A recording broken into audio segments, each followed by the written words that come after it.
Warwara here, washungurudzwa nemweya wetsvina, uri kutsvaga wekuroora kana kuti wekuroorwa naye, wakabirwa here, kana mhinduro yako iri hongu, yes, warangarirwa.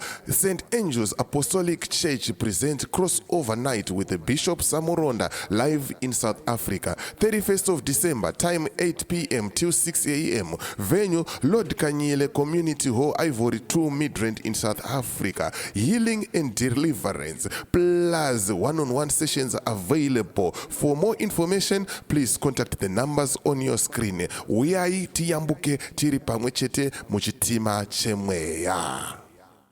Greetings, and more greetings to you good people. My name is DJ Holly, and welcome to Point 5 Creative Studios Chitubu, cha content Chitubu, chisingapu Chitubu, chinonwane munhu wese Chitubu, chakavhenekwa, chikaongororwa nana mazvikokota kunze aiwaka. Chitubu ichi chine content iri healthy, content iri clean, content yakachena, yakakodzera kunge chikonsumwa nemunhu akaita kunge iwewe. Ndosaka uri panapa muzvara nhasi. So if it's your first time here, dzvanya subscribe button and the notification bell so that you don't miss out on any exciting content uploaded. Asi kana wanga wagara uri mugari wepanapa dango kutenda nekuita sei nekurumidza kubhadhara rent.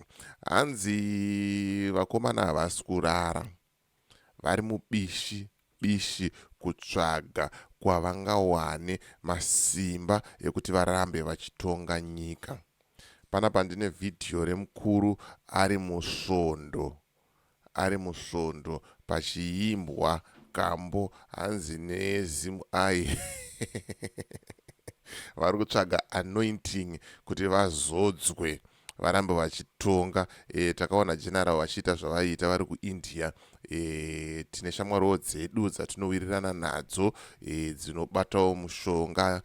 Ana sekuru ava vanotaurawo kuti vakuru ava vari kunge varamba vachivagugudzira vachida kuti vange vakasimba. Saka ndonyaya ndiri kufamba nayo zvamanje kuti manje pari kupisa ende ameno kuti zvinopera mushe here. Makaona mukuru akatoramba kana kubuda muZimbabwe akati aiwaka holiday yangu ndichatambira ndiri muno, because vari kuziva kuti zvinogona kungoipa anytime.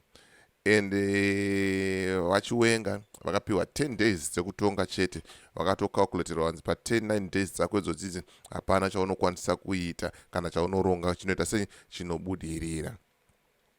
Mawana but nyaya hombe yandoda kufamba nayo yandoda kuti tionesane inyaya yemachechi, kuti machechi aya nyaya yavo yekupindira mune zvematongerwo enyika vachirasisa vanhu. Handizoziva hangu kuti mwari wavo ivavo vavanonamata madhara yaya akambonyasoita sei chaizvo anofara vanhu vachitambura.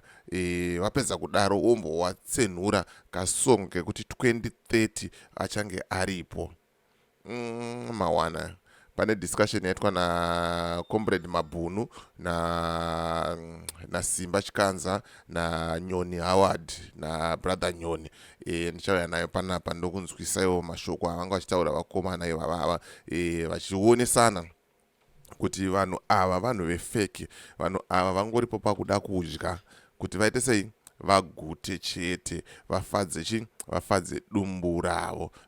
Ndo pane nyaya yavo ipapapa. But isusu hatimire kuuya nazvo paruzhinji pachichekerere, tovafumura kuti ona iwo mabasa avari kuita aya. Iko kugungano ranga rakaunganidzwa mapostori nevekuchechi veHyatt Felt vachiwenga vakanga vasiko, vakataura kuti aiwa izvozvo chimbondimirirai. Kwanga kuna Opa Mchinguri nani naMohad, ndo madhara anga aripo iyayaya. I think ndo timu idhiroro riri kusapotana, riri kufamba pamwe chete anditika. Saka ndisingatambise nguva da kuti ndikuratidzei kavhidhiyo. Taona kavhidhiyo tokurukura futi tichionesana kuti but basa rechechi iri, I think the best person to bring pa platform is Bishop Nyamakanga. Ndichavabata ndouya nawo tokurukura nyaya idzi, because kana church ichinyarara, kana church ichiita kunge isipo, iyo basa rechurch riripo pakuyananisa. Handizoziva hangu kuti church yacho inenge yakamira sei anditika. Saka ndisandapinda muvhidhiyo rangu iri zvisere, ndine mashoko andinawo abva kuna arutaura kuti company registration in South Africa it's now easy, zvanyore, hazvichanetse, chinongodiwa chete ichi valid passport yako. Ukaita valid passport yako, zvinhu zvako zvaita sei zvatorongeka, watomutserendende. Bata namba dziri pascreen idzo, wotaura naOwen achakuvhurira bank account reFNB, zvinhu zvako zvaita sei zvorongeka, wokurejistera kambani yako, woshandawo uri une mapepa akakwana, wakaita sei wakarongeka. Nekuti tinokurudzira kuti munhu aita sei arongeka. Handiti rega tipinde mukavhidhiyo tanzwa tozotaura kuti zviri kumbonyasofamba sei ende chii chiri kumbonyatsoitika neiva vava vanhu vaMwari vari kunzi vanhu vaMwari ava.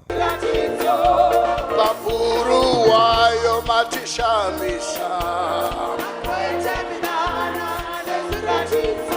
pa Second Republic matishamisa 7 years matishamisa kusvika 2030 muchashamisa kuenda 2030 muchashamisa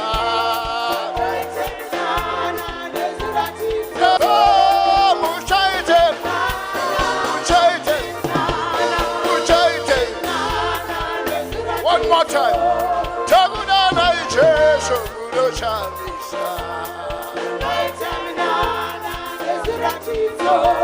Takudana ijesu munoshamisa. Unoite nana esiratizo.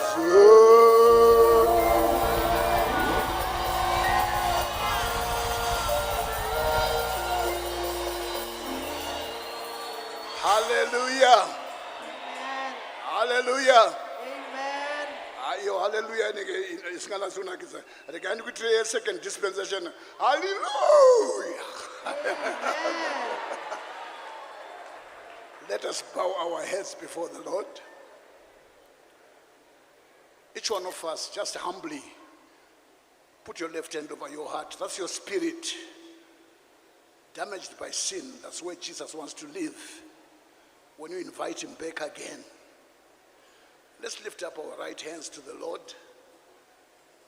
Close our eyes and just think of him alone.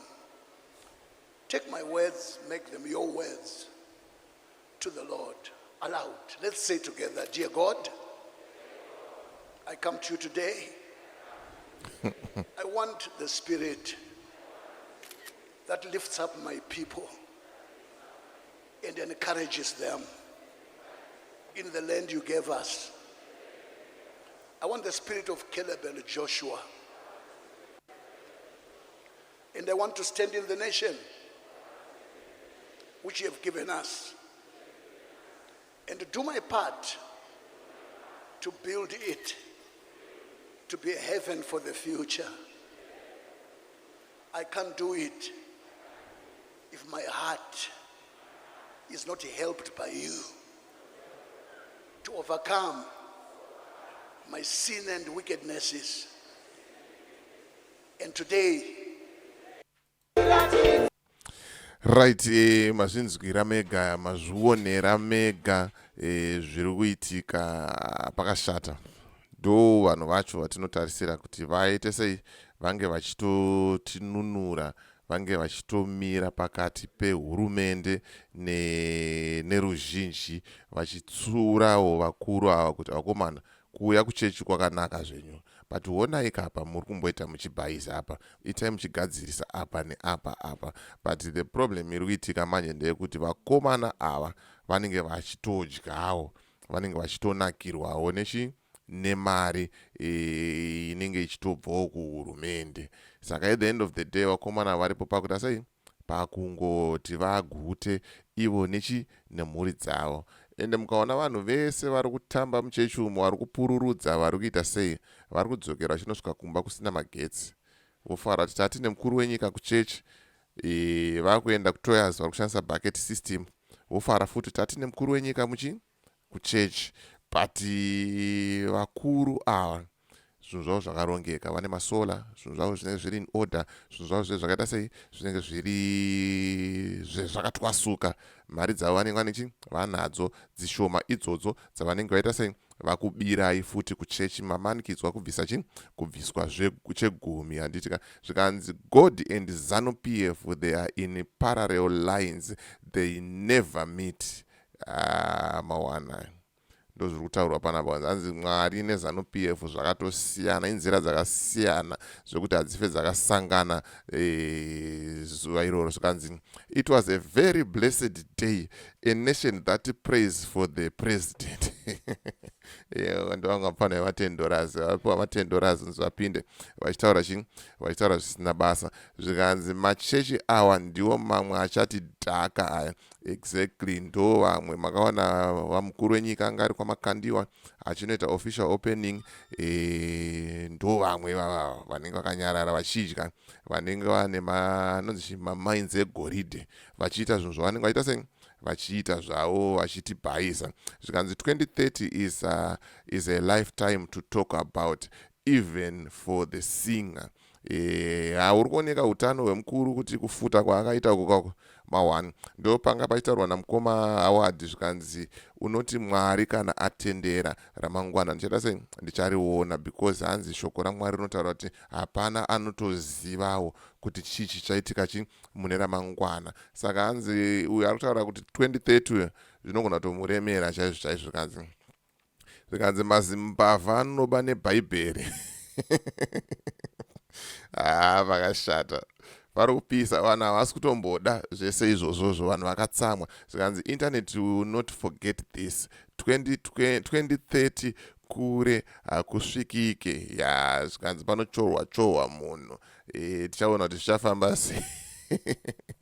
Tichaona kuti zvichaita sei zvichafamba 1-1. Ndo nyaya yanga ndichifamba nayo yandauya kuti ndikuratidze kuti vakomanaka zvinhu zvakaoma kunzoko. Zvikanzi fake prophets sekuru resort to political bootlicking as a cover up of their ungodly practices. Mawana they commit using the Bible. Mawana zvikanzi VP anziko pa VP apa Meratoni. Zvikanzi so you are saying that VP must always be there looking for war where there is no war. Aiwa kazhinji kacho maona sicheya iyo, kacheya yanga isina munhu kai. Cheya yanga isina munhu, kazhinji kacho vanowanzofamba vese vakomana iwawawa kana vachienda kuma events. Hondo iripo zvayo. Zvikanzi neumwe murakashi, where did he annoyance ED? What are you getting that from? You have no integrity, just fake news. Hapana matendorazi vavo kana vauya ndo basa ravo chairo ravanotopindira pasocial media kuti vachise varakashe vanhu. But marenzwawo shoko chitaura hanzi 2030 vachange varipo. But 2030 mubvunzo wangu ndekuti vanenge vachimbonyazoitei pa 2030. Even vacho vari kuva indosa vari kumbowa indosa on what grounds? Because zvinhu zvakaoma, each and every day vanhu vari kuchema nenyaya ye2030. Ndo pari kutaura paipo kuti machechi atiregerera, machechi atisiya, ende machechi patura tichitaura paipo kuti dzingori mbavha idzi munenge muchiti tinorwadziwa navo kana kuti chii, but muri kuzviona mega kuti by the day chokwadi chinenge chichizongobuda, ende muchazongozviona muchazvionera mega nemabasa avo. Handitika saka ndonyaya ngandifamba nayo zvamanje manje. As for me DJ Holly and the rest of the crew behind the scenes, kuti it's bye for now. Ngatisangane muvidhio rinoteya.